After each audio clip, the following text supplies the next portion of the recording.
لە دوای چارەسەرکردنی کێشەی جوتیاران و وەرگرتنی گەنمەکانیان ئەمڕۆ شایستەکانیان وەردەگرن.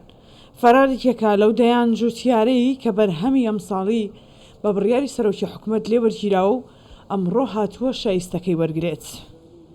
31 تەنە گەنم تەسمیری سایلۆی کردووە بە 700,000 مرۆ حیساب کردە و ئەمە زۆن فەلاحەکان زۆن هەیە لێرە بە 540,000 تەسمیر کردە، هەیە بە 570 تەسمیر کردە، هەیە بە 650 ئەوە یەکەم جاری بوو بە 700 بوو.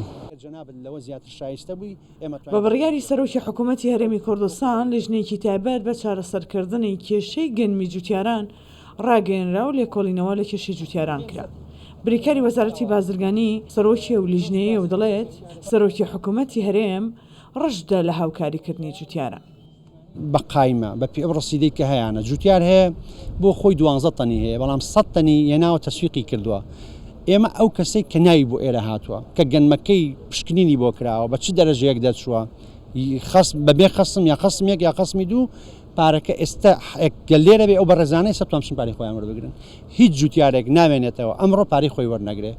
کۆمپانیای خۆشناو تا ئێستا زیاتر لە 7,000 تۆن گەنمی لە جوتیاران وەرگرتووە بە نرخی سایلۆی حکومی و دەستی بە دابەشکردنی پارەی ئەو گەنمە کردووە کە لە جوتیارانی وەرگرتووە. زۆر بە خۆشحالیەوە ئەو گەنمانەوە لە برا جوتیارەکانمان وەرگرت و کە ئەو گەنمانی کەما بۆ کێشەی بۆ حکوومەت دروست کرد بوو.